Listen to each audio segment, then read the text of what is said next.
Hello friends, कैसे हैं आप लोग। यहाँ पर आज हम लोग बात करने वाले हैं आरआरबी एलपी CBT2 एग्ज़ाम हो गए हैं। सभी एग्ज़ाम कंप्लीट हो गए हैं। कुछ एग्ज़ाम कैंसिल किए गए, रद्द किए गए। उनके भी एग्ज़ाम कुछ दिन में जल्दी ही आ जाएंगे एग्ज़ाम डेट, और वो आपका एग्ज़ाम भी हो जाएंगे। यहाँ पर हम लोग बात करने वाले ALP CBT2 एग्ज़ाम हो गए, जिनमें ALP का SNT और जो टेक्नीशियन पोस्ट है ITI के पर पोस्ट है, उन सभी पोस्ट के ऊपर हम लोग संभावित कट ऑफ के ऊपर बात करने वाले हैं। संभावित कट ऑफ कितने जा सकते हैं इसके ऊपर हम लोग देखेंगे, और कट ऑफ कम क्यों जाएंगे इसके ऊपर भी देखेंगे, और कुछ अच्छे फैक्टर के ऊपर हम लोग प्रूफ करने की कोशिश करेंगे कि आपका कट ऑफ कम क्यों जाएगा। चाहे PCM वाले पोस्ट हो, उनके भी कट ऑफ जो 40, 45, 50, 55, 60 जो भी हो, ठीक है, कट ऑफ कम क्यों जाएंगे इसके ऊपर भी हम लोग देखने वाले हैं।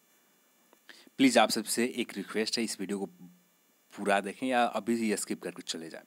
पूरा देख लेते हैं। आपको कुछ कमेंट करते हैं, आपको कुछ कमेंट करने की ज़्यादा ज़रूरत नहीं पड़ेगी। हाँ, आप हमें लास्ट में कमेंट करके ज़रूर बताएं जो मैंने आप सभी को बताया क्या सही है या गलत है।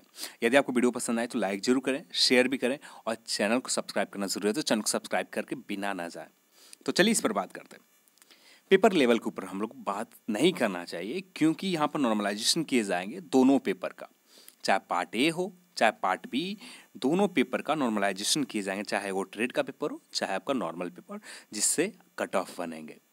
ठीक है, अब हम लोग बात करते हैं यहाँ पर स्टूडेंट की संख्या। जो ALP की एग्ज़ाम लगभग ऑलमोस्ट एग्ज़ाम लोग दिए हैं, कुछ लोग एग्ज़ाम नहीं भी देने गए। तो यहाँ पर टोटल नंबर ऑफ कैंडिडेट बात करें, लगभग 13.5 लाख के समथिंग एग्ज़ाम में सफल हुए थे CBT1 में। ठीक है, तो यहाँ पर जो कुछ लोग कहना है कि 70, 80, 90 के आसपास बनाया, बिल्कुल बनाया, सब लोगों ने नहीं बनाया।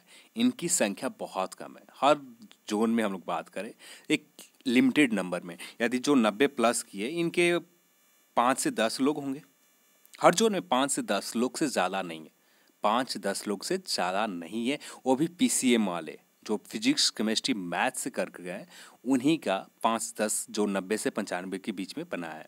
अब इसी को 90-95 कुछ लोग जो बनाए, उनके आधार पर बताया जा रहे हैं कट ऑफ हाई जाएंगे। उनके आधार पर कट ऑफ बताना सही नहीं है, इनकी संख्या बहुत कम है। अब हम लोग बात करते हैं जो 70 से 80 के बीच में, इनकी संख्या भी बहुत कम है। इनकी संख्या भी इतना नहीं है कि जो वोटिंग करवाए जाते हैं फेसबुक पर, किसी सोशल मीडिया पर, उस पर वोटिंग नहीं होता है। उस वोटिंग के अकॉर्डिंग हम लोग बात करें 35% लोग आते हैं। इस तरह से 35% आप समझ लीजिए टोटल वैकेंसी, उससे ज़्यादा कैंडिडेट तो उसी से आ गए। तो क्या ज़रूरत है, सभी लोग को तो 70-80 वाले के ही सिलेक्ट होना चाहिए था। वोटिंग के अकॉर्डिंग हम लोग बात करें तो यहाँ पर वोटिंग के अकॉर्डिंग नहीं देखना। जो रिजल्ट प्रीवियस रिजल्ट आते हैं उसके आधार पर हम लोग बात करें, जो रिजल्ट में नंबर 70 से 80 रहते हैं, बहुत कम रहते हैं। इनकी भी संख्या बहुत कम रहते हैं। अब हम लोग बात करते हैं मैक्सिमम जो नंबर में रहते हैं, 50 से 60, 65 के बीच वाले रहते हैं। 50, 60, 65 के बीच में जो रहते हैं, मैक्सिमम नंबर इन्हीं का रहता है। जो 50 कुछ बनाए, कोई 60 बनाए, तो इसी तरह का रेशियो में रहते हैं। ठीक है, अब हम लोग बात करते हैं मेन टॉपिक। तो यहाँ पर जो मेन फैक्टर काम करने वाले ये एक्यूरेसी, ये फैक्टर जिन्होंने सही किया, इस फैक्टर को ध्यान में रख के एग्जाम दिया, उनको रिजल्ट निश्चिंत ही होंगे। चाहे वो 45 ही क्यों नहीं सही बनाए, 45 100% श्योर सही है, एक ही गलत होते हैं, 44 ही सही है, 100% रिजल्ट इनका होगा। लिख के ले लो, 100% रिजल्ट होंगे। तो यहाँ पर मेन फैक्टर जो है एक्यूरेसी। अब इसलिए अब एक्यूरेसी है। अब जैसे कुछ लोगों का कहना है कि कट ऑफ हाई जाएंगे, क्यों कहना है, लोगों ने अच्छा पेपर आसान था। हाँ बिल्कुल, पेपर आसान नहीं थे, मॉडरेट लेवल के थे, ज़्यादा टफ नहीं थी। यदि आप इस सिलेबस के ऊपर 50 से 60% भी आपने पकड़ किया था तो 100% आपका ये पेपर बहुत अच्छा गया। हाँ, 100% के चक्कर में कुछ लोग जिनके पास समय बहुत कम थे और 100% सिलेबस कवर करने के चक्कर में अपना ट्रेड पार्ट बी को भूल चुके हैं, क्योंकि आपके पास समय बहुत कम थे। आप 100% कवर करना बहुत टफ काम था, जो आपने करने का बीड़ा उठा लिया, जिससे आपका स्कोर यहाँ पर बहुत कम आ रहा है ट्रेड सेक्शन में। फिर भी यहाँ पर सोचने की ज़रूरत नहीं है, आपने यहाँ पर भी एक्यूरेसी का ध्यान रखा है, आपसे जितना सही बन रहा है तो उतना ही बनाया, तो यहाँ पर भी आपका रिजल्ट हो जाएंगे। तो आगे कुछ बात करने से पहले यहाँ पर कुछ प्रूफ देख लेते हैं। ये टोटल अटेम्प्ट ये स्टूडेंट 69 किया था, ठीक है, जिसमें से 56 सही किया, 11 गलत किए। तो यहाँ पर देख लीजिए आप कितना गलत है, बहुत कम गलत है, 11 गलत है। जब 11 गलत में, और कुछ लोग स्टूडेंट आपको ECLP में CBT 1 की बात ही यहाँ पर हो रही है, पर यहाँ पर अब जो CBT 2 एग्ज़ाम लोग देकर CBT 1 एग्ज़ाम देकर आ गए हैं और जो CBT 2 एग्ज़ाम देने गए, इस चीज़ से समझ गए, इस चीज़ को अच्छी तरह समझ लिया, नेगेटिव बहुत कम करना है। तो मैक्सिमम लोगों का नंबर जो है एक्यूरेसी में बहुत अच्छा है। वो 45 ही क्यों ना बना कर आए, पर एक्यूरेसी के साथ 42 43 के आसपास सही है इनका। तो यहाँ पर देख सकते हैं 56 सही किया। टोटल यदि एग्जैक्ट मार्क्स की बात करें तो 52 आ रहा है। ठीक है, 52 आ रहे हैं। वैलिड क्वेश्चन 71 थे इसमें, और यहाँ पर नॉर्मलाइजेशन के बाद इनका स्कोर 91.70। आप यहाँ पर फिर से देख लें, 91.70 है इनका स्कोर। तो क्या मैं आपसे भी गलत बता रहा हूँ? जो 50 के आसपास सही किए हैं तो उनका रिजल्ट नहीं होगा? बिल्कुल रिजल्ट होगा। यहाँ पर मैटर जो करता है एक्यूरेसी, ये मैटर बहुत अच्छा करने वाला है, सभी का गेम चेंज करने वाला है। जो लोग इस चीज़ को ख्याल रखें, यदि ऐसा ही डाटा आप देखना चाहते हैं तो आपके दोस्तों से, आपने खुद एग्ज़ाम दिया या आपके दोस्त ने एग्ज़ाम दिया, जिसका रिजल्ट हुआ, जिन्होंने कितना अटेम्प्ट किया, उस चीज़ को रिजल्ट को थोड़ा सा ध्यान से देखें तो आपको सारा डाउट क्लियर हो जाएंगे।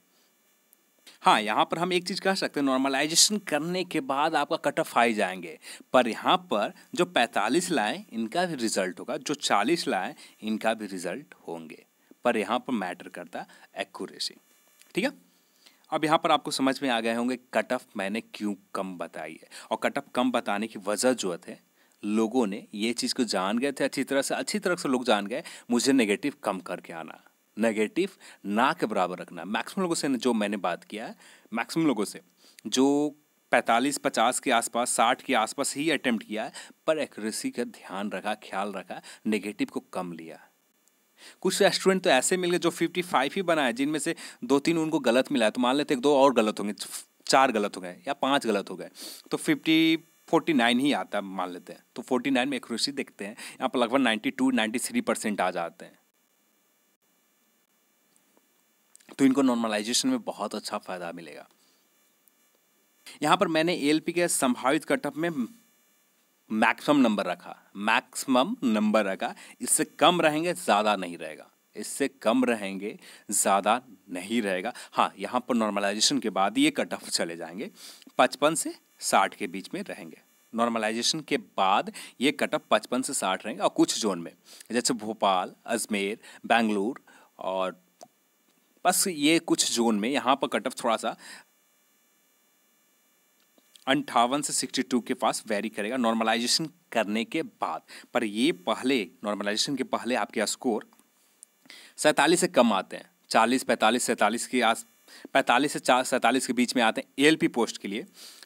OBC 45, 42 SC और 38 सॉरी ये ST है, ठीक है, ये ST है, 38 ST के स्कोर आ रहे हैं, तो आपका बहुत बेहतर अटेम्प्ट है। बस यहाँ पर ख्याल रखें, इस चीज़ को आपने ख्याल रखा, एक्यूरेसी के ऊपर ख्याल रखा, आपने नेगेटिव बहुत कम लिया, तो आपका बिल्कुल ही रिजल्ट यहाँ पर होंगे। आपने नेगेटिव आउट ऑफ 80 बना लिया, नेगेटिव यहाँ पर माइनस करके 42 आ रहे हैं, और जिसमें नेगेटिव माइनस कर देते हैं उसके बाद आपका स्कोर और कम आ जाते हैं, तो उसके बाद आपके लिए कोई ऑप्शन नहीं। कुछ लोग यहाँ पर 86 बना कर आए, पर इनका टोटल स्कोर से 86 आ रहा है, 40 गलत हो गए, यहाँ पर माइनस करने के बाद 33 के समथिंग आ जाएंगे। अब यहाँ पर बताया आपको नॉर्मलाइजेशन क्या फ़ायदा मिलेगा, एक्यूरेसी कितना है, 52 या 3% के आसपास एक्यूरेसी आएंगे, तो आपका जो 99% एक्यूरेसी है उनको ज़्यादा बेनिफिट मिलेगा, जो 94 है, जो 90 के आसपास है, इनको ज़्यादा बेनिफिट मिलेगा। आपको क्या बेनिफिट मिलेंगे?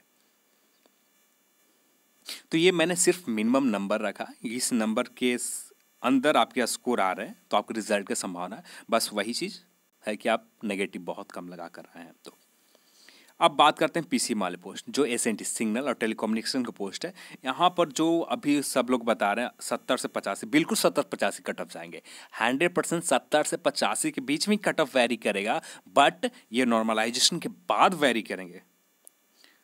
सॉरी, ये मैंने नोटिफिकेशन लिख दिया, पर ये नॉर्मलाइजेशन के बाद वेरी करेगा, पहले नहीं, पहले ये चीज़ वेरी नहीं करेंगे।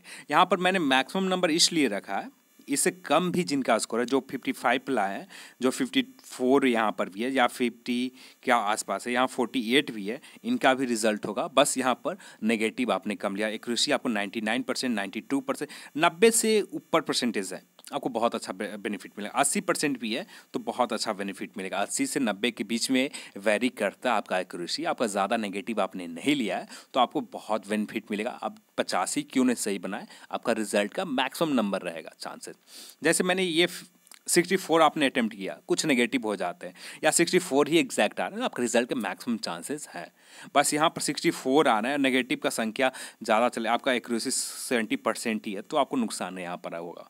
यहाँ पर आपको बेनिफिट कुछ नहीं होगा। मैंने यहाँ पर स्टार्टिंग में ही नॉर्मलाइजेशन सब कुछ बदल देगा, मैंने नीचे की ओर लिखा है थंबनेल में ही, नॉर्मलाइजेशन सब कुछ बदल देगा। जिनको रिजल्ट की उम्मीद है उनका रिजल्ट नहीं होंगे, जिनको रिजल्ट की उम्मीद नहीं है उनका हो जाएगा। जैसे कुछ लोग अभी रिजल्ट एग्ज़ाम देकर आ गए, जिन्होंने 90 के आसपास अटेम्प्ट किया पर इनके सही जो आ रहे हैं 55, तो इनका तो कहना होगा मेरा 55 आ रहे हैं, पीसीएम वाले पोस्ट में है, मैंने 55, मेरे दोस्त को भी 55 आया पर इसका रिजल्ट हो रहा, मेरा रिजल्ट क्यों नहीं हुआ। तो आप अपने ध्यान से देखें, आपने नेगेटिव कितना नंबर में ज़्यादा ले गए, पर यहाँ पर इसने 55 ही किया है, इसका नेगेटिव बहुत कम है, तो आपको बेनिफिट क्या मिलेगा। ठीक है, जो भी चीज़ें थे मैंने कोशिश किया कि आप सभी को अच्छे तरह से बता। तो यहाँ पर सब बात अलग है, कट ऑफ कितने जाएंगे इसको ऊपर देखना भी नहीं चाहिए वीडियो। मैं मैक्सिमम वीडियो में बोलता हूँ कट ऑफ कुछ नहीं होता, कट ऑफ कुछ नहीं होता। आप एक्यूरेसी के ख्याल रखें, आप अटैम्प्ट के ऊपर ख्याल रखें, आपका अटैम्प्ट नॉर्मल रहे 50, 55, 60 के आसपास। पेपर टफ रहता है तो 50, 55 काफ़ी है अटैम्प्ट। ठीक है, अब पेपर लेवल के ऊपर भी सोचना भी नहीं है, यहाँ पर नॉर्मलाइजेशन किए जाते हैं आपके स्कोर पर, तो पेपर लेवल की बात ही नहीं होती है। पेपर लेवल कैसा था कोई फ़र्क ही नहीं पड़ता, पेपर लेवल कैसे थे। चलिए, यदि आपको वीडियो पसंद आए तो लाइक जरूर करें, शेयर भी करें और चैनल को सब्सक्राइब करना जरूरी है तो चैनल को सब्सक्राइब करें। जय हिंद, जय भारत।